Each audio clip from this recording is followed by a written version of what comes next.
Welcome back to the podcast. Today, we're exploring the nuanced and complex world of therapeutic mending, specifically how the mending process intersects with the social elements in our psyche, and how this process shapes both personal growth and interpersonal dynamics. Welcome.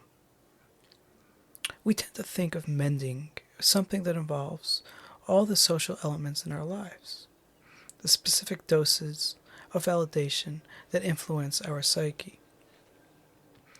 These social elements are not just about what we directly experience or feel, but also how the external world, how others' perceptions and interactions affect us.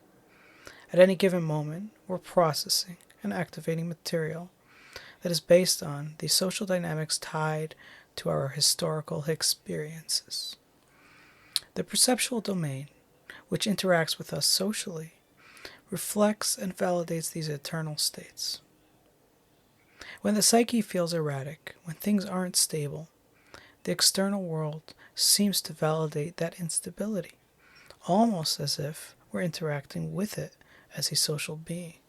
So, when we talk about therapeutic mending, you must recognize two social beings at play: the internal social elements pertaining to the psyche, and the external realm, which validates those very elements.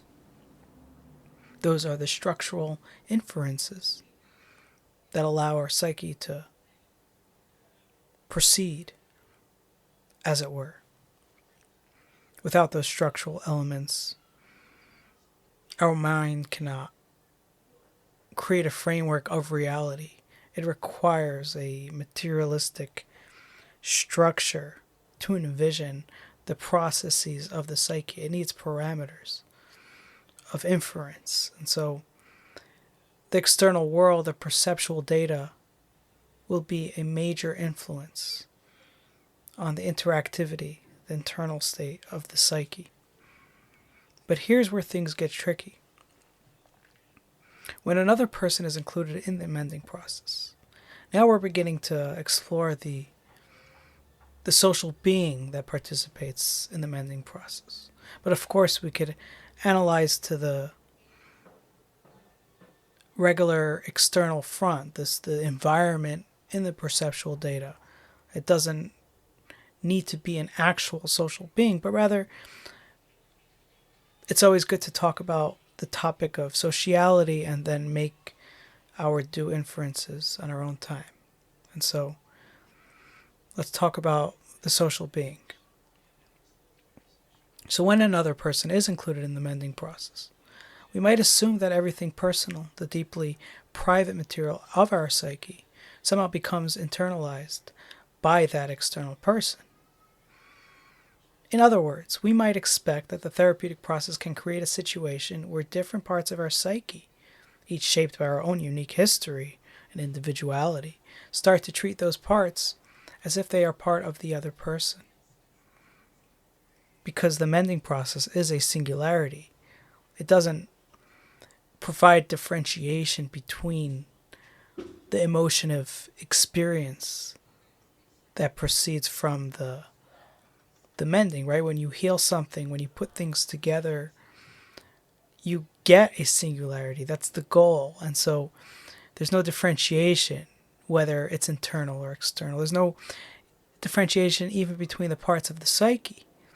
Upon the conclusion and resolution of that mending process, there is only the single emotive state. This assumption is one of the reasons therapeutic mending is so perplexing. Even within our own psyche, when we undergo healing, we often start treating different parts as if they're all equally eternal, even though they originate from different historical contexts or emotional states. Let's talk about some of the ways this mending process actually manifests. Naturally, we see it in emotional responses like crying, mourning, pity, empathy, and sympathy. For example, crying is often seen as a form of mending. It's the body's way of processing emotional distress. But sometimes crying isn't just about healing. It could also be an expression of the resistance to that very mending, creating a paradox where the very act of crying prolongs the emotional discomfort it seeks to resolve. Mourning follows a similar pattern. On one side, you have attachment, on the other, detachment. Two forces that are at odds, seeking resolution but not easily merging. Pity is also an interesting emotional state. When you feel pity, whether for yourself or for others, it's often because a part of you can't quite believe. You see, for pity, it's a belief assumption, it's an acceptance of reality. Even though you can clearly see the evidence, the act of pitying something or someone is in a sense part of the mending process, but it can last longer if there's a refusal to accept the reality in full. Empathy and sympathy are also key to the process, but they operate on a different level. These are forms of mending where we become deeply attached to the other social beings. Again, to remind, it's not necessarily social beings, but that's the most common entity, especially when you're talking about empathy. Not necessarily to the wholeness of their personhood, right? Empathy is not the envisionment of the position of the entirety of the other, but to a specific aspect or role they play. Empathy and sympathy allow us to connect with others on an emotional level, the subjective experience of what it's like to be them in that aspect. But sometimes this connection can blur the boundaries between our own identity and the identity of the other person. This brings us to a crucial distinction. There's a difference between connecting with another person only due to a specific role they embody, such as the role of a family member, and connecting with them in a way that incorporates their entire personhood. For example, let's say you have a family member who's going through a hard time, perhaps financial difficulty. You might feel empathy for them. This empathy can help you understand their experience. But if you start identifying with them so deeply that you forget your own individuality, if you internalize their entire experience, you risk losing your sense of self. This is where we run into problems, especially when the individual becomes consumed by the other's experience.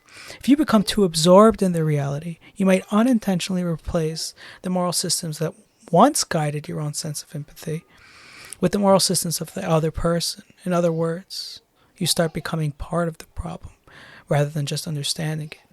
At its core, the mending process is about resolving the tension between distinct parts that are already there, that aren't going away. But it is not always about fixing specific interactive parts. It's often more about understanding the dynamic between different stages of consciousness, the sources of that emotional state. For instance, if you've experienced a certain form of consciousness during infantile development, right? The stage of infancy is a consciousness experience. It's complex, it's nuanced, it's detailed. But yet you develop another one, that of maturity, and these two forms of consciousness can come into conflict.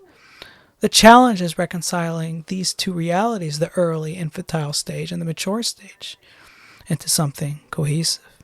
Yet there's a deeper layer here.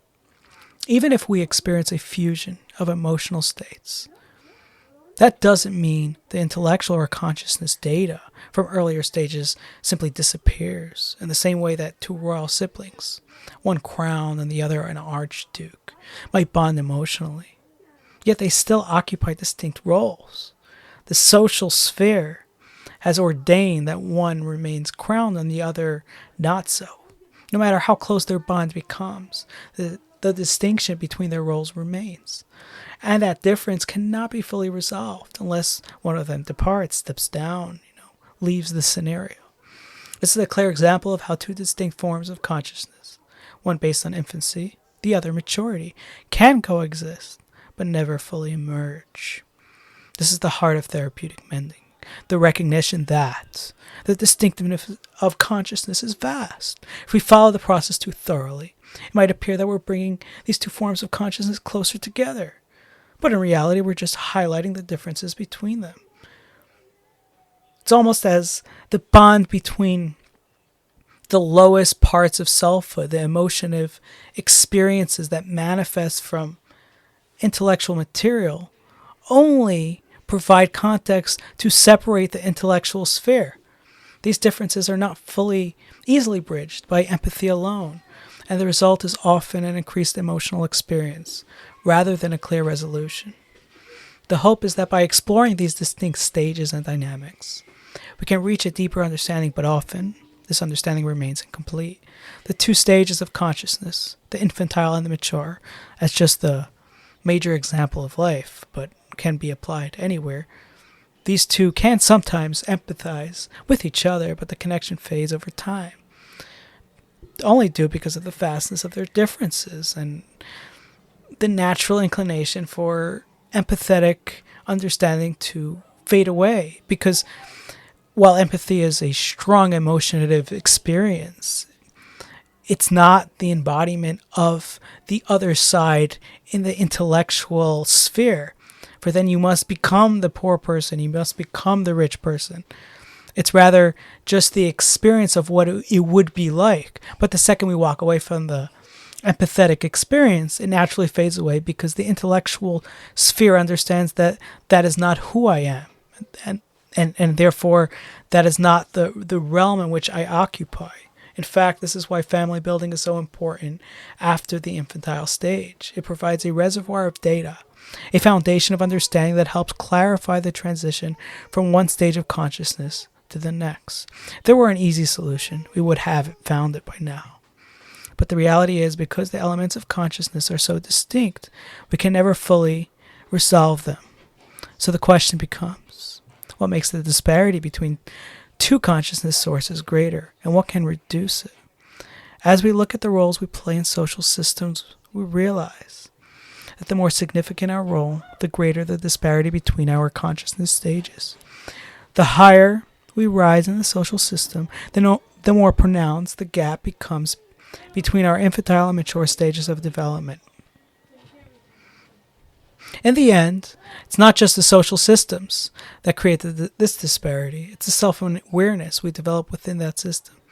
Each individual has the ability to expand their self-awareness, adapting to the dynamic between their internal and external worlds. As they do, the distance between their different stages of consciousness becomes more apparent. Right? It could be an internal manifestation of that adaptation. It doesn't have to be that the social system ordained the individual. But it is usually the case that that is the realm, the crowned individual.